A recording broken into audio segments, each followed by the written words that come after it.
everyone, welcome to the English Junction. This is me, Disha ma'am. So how are you all people and how is your English practice going on? So meeting you all after quite long. काफी दिनों से मैं कुछ चीजों में बहुत ज्यादा engage होने की वजह से आप लोगों के लिए वीडियोस बना नहीं पा रही थी, but somehow today I got time and I made my mind that yes, I have to continue with my lectures because लगातार रिक्वेस्ट आ रहे थे कि ma'am please make this lecture, please make tenses lecture. Some are saying कि ma'am soft skill lectures बनाइए, कुछ कह रहे हैं कि मैम बेसिक्स आप और बताइए. So there are lots and lots of demands. So now I am back and will be bringing the lectures back to back. Okay. So today we are going to continue with the tense. हम tense कर रहे थे. We were doing past tense. तो past tense में हमने 3 tense complete कर लिए थे. We had already done simple past tense. We did past perfect tense and past continuous tense. Now we are going to do past perfect continuous tense. So सुनने में बड़ा ही complicated लगता है, बहुत ही लंबा सा टेंस का ये नाम है. जो बहुत से लोग जो बिगिनर्स होते हैं या फिर जो बहुत ज्यादा इंग्लिश नहीं बोलते या इंग्लिश कम यूज करते हैं, उन लोगों को ये बहुत ज्यादा हॉरिफाइंग लगता है कि past perfect continuous tense, my goodness, 3 tense एक साथ, पास्ट भी, परफेक्ट भी, कंटिन्यूअस भी, तो आखिर ये है क्या? सो आपको डरने की बिल्कुल जरूरत नहीं है. Stay tune till the end and today I promise that after this session you will be mastering past perfect continuous tense. आपका सारा डर खत्म हो जाएगा, आपको सारे ट्रिक्स आ जाएंगे, आपको ये सिचुएशन समझ में आ जाएगी कि कब हमें इस टेंस का यूज करना है. So stay tuned till the end and let us start the tense. So it is past perfect continuous tense. So 4 words. तो डरने की जरूरत नहीं है. पास्ट आप जानते हैं, पास्ट मतलब हम पहले कोई भी ऐसा एक्शन जो पहले हो गया है उसकी हम बात करेंगे. परफेक्ट मीन्स, परफेक्ट का मतलब ये होता है कोई भी एक्शन, कोई भी टेंस परफेक्ट टेंस में तब कंसीडर किया जाता है जब स्पीकर उस क्रिया को विटनेस किया होता है. विटनेस किया होता है मतलब अपनी आंखों से उस क्रिया को होते हुए देखता है, तभी वो परफेक्ट टेंस में बात करता है, तभी वो कंफर्म होता है, इंश्योर्ड होता है उस क्रिया के बारे में, तब वो परफेक्ट टेंस में बात करता है. तो यहाँ पे भी जब हम बात कर रहे हैं पास्ट की, यानी कि ये बीता हुआ एक्शन है, ये हो चुका है पहले, और परफेक्ट इसलिए कह रहे हैं क्योंकि स्पीकर ने अपनी आंखों से देखा है, और कंटिन्यूअस है मतलब ये क्रिया पास्ट के किसी पॉइंट ऑफ टाइम में स्टार्ट होकर लगातार चल रही थी, बहुत लंबे समय तक लगातार चल रही थी.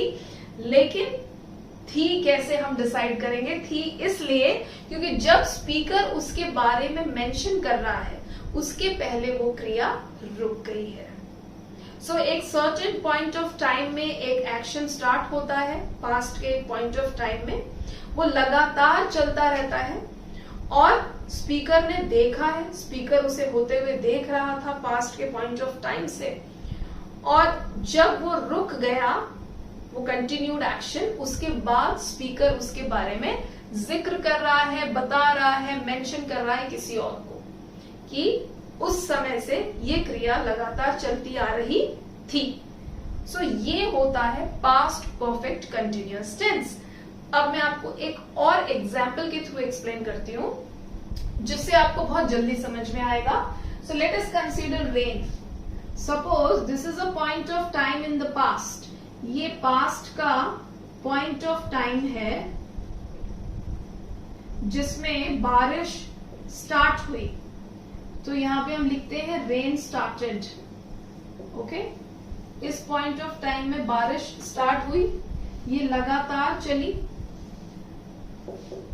Okay, it's raining incessantly. So incessant rain इसको हम कहते हैं. So incessant rains are going on, और स्पीकर इसे विटनेस कर रहा है, स्पीकर को ये दिख रहा है, बारिश होते हुए उसने पूरा देखा है, और इस पॉइंट में आके रेन स्टॉप्ड. इतने देर लगातार चलने के बाद जो बारिश है वो रुक गई, मैंने लिखा है रेन स्टॉप्ड। अब रुकने के बाद स्पीकर, अब यहाँ पे स्पीकर इस बारिश के बारे में किसी और को बता रहा है। तो बारिश यहाँ रुक गई और स्पीकर उसके बाद कह रहा है इस क्रिया के बारे में, इसीलिए इसे कहते हैं पास्ट परफेक्ट कंटिन्यूअस टेंस। मतलब जो क्रिया पास्ट के पॉइंट ऑफ टाइम में स्टार्ट हुई थी, लगातार चल रही थी, इसलिए कंटिन्यूअस, पास्ट के पॉइंट ऑफ टाइम में स्टार्ट हुई थी इसलिए पास्ट, और परफेक्ट इसलिए क्योंकि स्पीकर ने अपनी आंखों से विटनेस किया, इसीलिए इस टेंस का नाम होता है past perfect continuous tense. I hope you must have understood. Okay, so this is a very good example which helps us to understand past perfect continuous tense. क्योंकि हम जैसे ही मैं ये एग्जाम्पल बताती हूँ, students are able to visualise, आपको वो पूरे विजुअल्स दिखने लगते हैं कि भाई इस पॉइंट ऑफ टाइम में, सपोज मैंने यहाँ टाइम ले लिया 9 AM, 9 AM yesterday अगर मैं कहती हूँ, इफ आई से 9 AM yesterday, yesterday मतलब बीता हुआ कल, मतलब कल सुबह 9 बजे वर्षा स्टार्ट हुई, लगातार चलती रही पूरा दिन पूरी रात, और अगले दिन सुबह 9 बजे नेक्स्ट डे, ठीक है, अगले दिन सुबह ये रुकी है। सो ये लगातार चली है ये वर्षा, जो पास्ट में यानी कि कल सुबह 9 बजे स्टार्ट हुई थी। So it's such a long duration and it's a continued action, और इसको स्पीकर ने पूरा देखा है, तो इसीलिए स्पीकर इसे इस टेंस में किसी और को बताएगा, past perfect continuous tense. Okay, अब हम सीखते हैं इसका स्ट्रक्चर। लेट अस अंडरस्टैंड, अभी तक हमने ये सीखा कि किस केस में हम इस टेंस का यूज करते हैं। That was very important to understand, क्योंकि किसी भी टेंस को आप तभी सही यूजेज कर पाएंगे जब आपको ये पता हो कि इस टेंस के द्वारा हम कौन सी क्रिया बताएं, या कब या किस तरह की या कैसी क्रिया को हम एक्सप्रेस करें। So now let us understand the structure. अब हम देखेंगे इसके structures. So first of all let's take affirmative structure.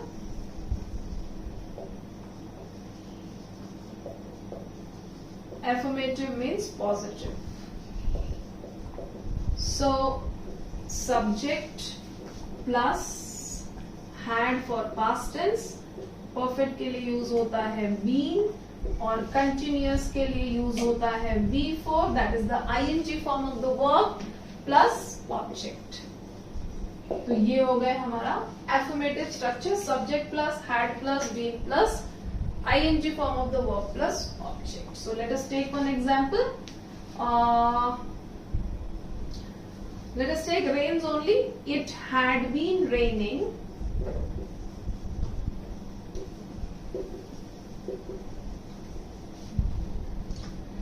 मैंने it subject लिया है क्योंकि हम rain की बात कर रहे हैं.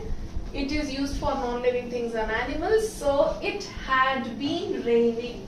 अब इसमें अगर हम टाइम मेंशन करना चाहते हैं तो मैंने प्रेजेंट परफेक्ट कंटिन्यूअस में भी आपको सिंस और फॉर का यूजेज बताया था, और इसके अलावा एक मेरा स्पेसिफिक लेक्चर है which is on since and for. अगर आप सिर्फ सिंस एंड फॉर का यूजेज देखना चाहते हैं तो आप मेरी प्लेलिस्ट में देख सकते हैं। सिंस एंड फॉर का एक सेपरेट लेक्चर किया था मैंने, जिसमें मैंने उसका यूजेज एक्सप्लेन किया है। So that same we learned in present perfect continuous, and now we are going to see again for the past perfect continuous. Okay, so it had been raining since yesterday night. So since का usage हम तब करते हैं जब हम उस point of time को बताना चाहते हैं जिस वक्त वो क्रिया स्टार्ट हुई थी, तब हम यूज करेंगे since। और फॉर का यूजेज हम तब करेंगे when we want to tell the total duration. जब हमें टोटल ड्यूरेशन बताना हो तब हम यूज करेंगे फॉर। सो इसमें मैंने वो पॉइंट ऑफ टाइम बताया है कि कल रात से वर्षा स्टार्ट हुई थी, तो मैंने यूज किया है सिंस। और अगर मुझे कहना होता कि पिछले 12 घंटों से लगातार वर्षा होती आ रही थी, so I would have written for last 12 hours. Okay, so ये होता है सिंस एंड फॉर। अब इसका नेगेटिव स्ट्रक्चर देखेंगे। So negative subject plus had plus not plus been plus ing form of the verb, that is the fourth form, plus object. Okay, so it had not been raining. It had not been raining. It had not been raining. अब सोचने वाली बात यह है कि जब ये क्रिया हो ही नहीं रही थी तो टाइम बताने की जरूरत ही नहीं है. हमने बोल दिया it had not been raining, कि बारिश हो ही नहीं रही थी, तो फिर टाइम क्या मेंशन करें. सो थोड़ा सा अपना लॉजिकल सेंस लगाइए कि इसमें हमें टाइम ऐड करने की जरूरत ही नहीं है. हाँ, स्पेसिफिकली अगर आपसे किसी ने पूछा क्या भिलाई में या आपके सिटी में कल सुबह से लगातार वर्षा होती आ रही थी, तब आप बता सकते हैं वो ऐड करके कि हाँ या ना हमारे शहर में वर्षा होती आ रही थी या नहीं होती आ रही थी, तब हम यूज करेंगे अगर हमसे कोई ऐसा क्वेश्चन करता है. अदरवाइज इस स्टेटमेंट के साथ नेगेटिव के साथ टाइम बताने की कोई जरूरत नहीं है. So I am not writing it, it is optional. ये ऑप्शनल पार्ट है. Now comes interrogative, asking question in a positive way. Interrogative. So interrogative में हम क्या करते हैं, हम ऑक्सिलियरीज को सामने ले आते हैं. ऑक्सिलियरीज के थ्रू हम क्वेश्चन पूछते हैं, तो हमारा हैड आ जाएगा सामने. Had plus subject plus been plus before plus object question mark. So इसका स्ट्रक्चर होगा had it been raining since yesterday night. क्या पिछली रात से लगातार वर्षा हो रही थी. had it been raining since. अब यहां पे ये पार्ट इसलिए ऐड हुआ है क्योंकि स्पीकर जो है या जो भी सवाल पूछने वाला है वो समय कोट करके पूछ रहा है. ओके, कि क्या कल रात से लगातार वर्षा होती आ रही थी या हो रही थी, इसलिए यहाँ पे हमने इसे ऐड किया है आपको ये एक्सप्लेन करने के लिए कि जब स्पीकर टाइम मेंशन करके पूछेगा तो ये पार्ट डेफिनेटली ये ऐड होगा. Okay, had it been raining since yesterday night, क्या कल रात से लगातार वर्षा होती आ रही थी. Okay, so that is interrogative. And now interrogative negative.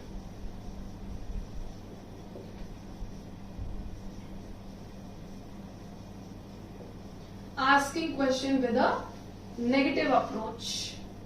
Fine. So इसका स्ट्रक्चर देखते हैं. Had plus subject plus not plus been plus before plus object question mark. So इसका सेंटेंस होगा had it not been raining. Had it not been raining. Had it not been raining.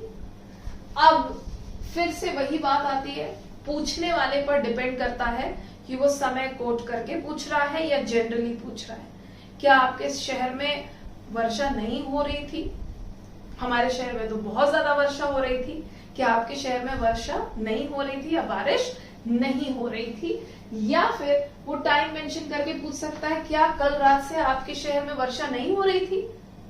मतलब हमारे शहर में तो इतनी वर्षा हो रही थी कि ऑलमोस्ट फ्लड आ चुका है. क्या आपके शहर में कल रात से वर्षा नहीं हो रही थी या बारिश नहीं हो रही थी? तो ये हो गया एक नेगेटिव अप्रोच का question using past perfect continuous tense. So again that time वाला part is optional here also.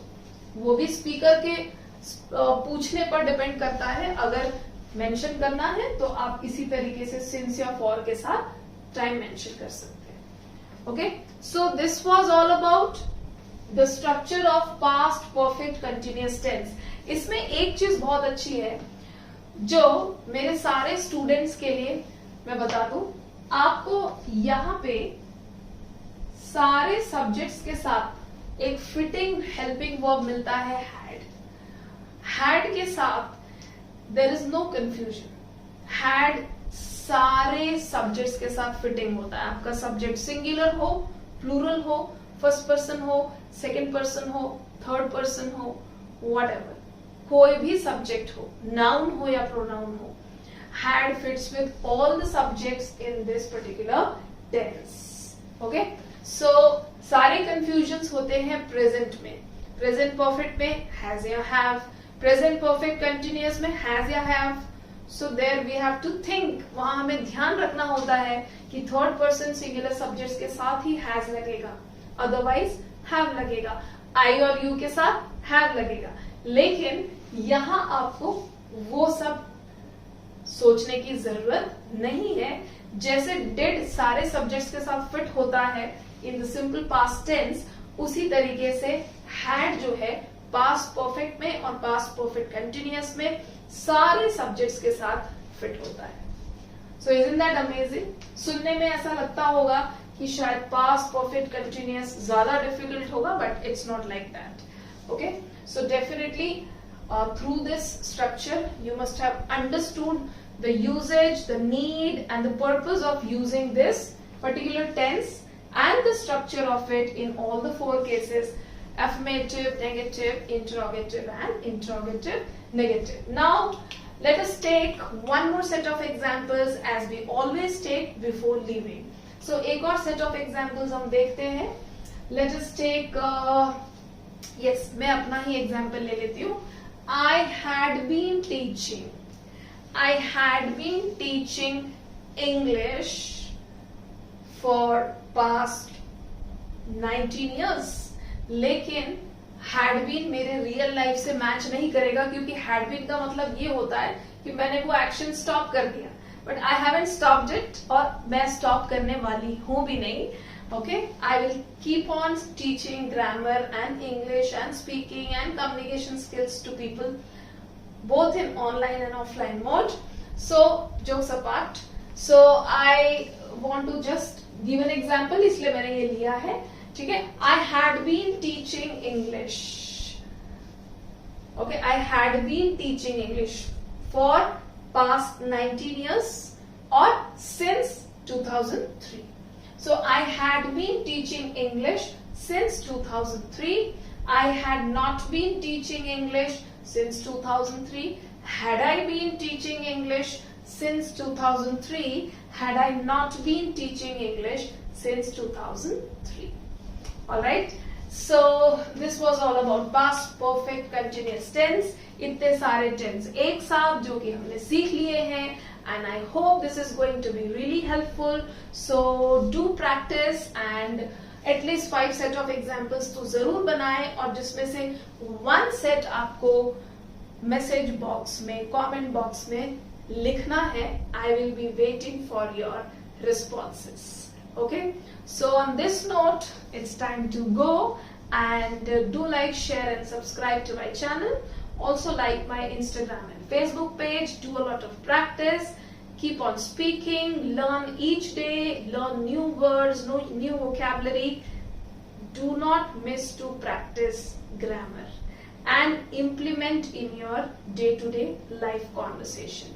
Implementation is very important. आप definitely grammar सीख रहे हैं, लेकिन don't make it separate. Grammar सीखना और बोलना आपको दोनों को merge करना है। जो भी आप सीख रहे हैं अपने लैंग्वेज में यूज करना स्टार्ट करें, both in terms of speaking and writing. Alright people, so on this note I will take a leave. Have a great time and happy learning. Bye bye.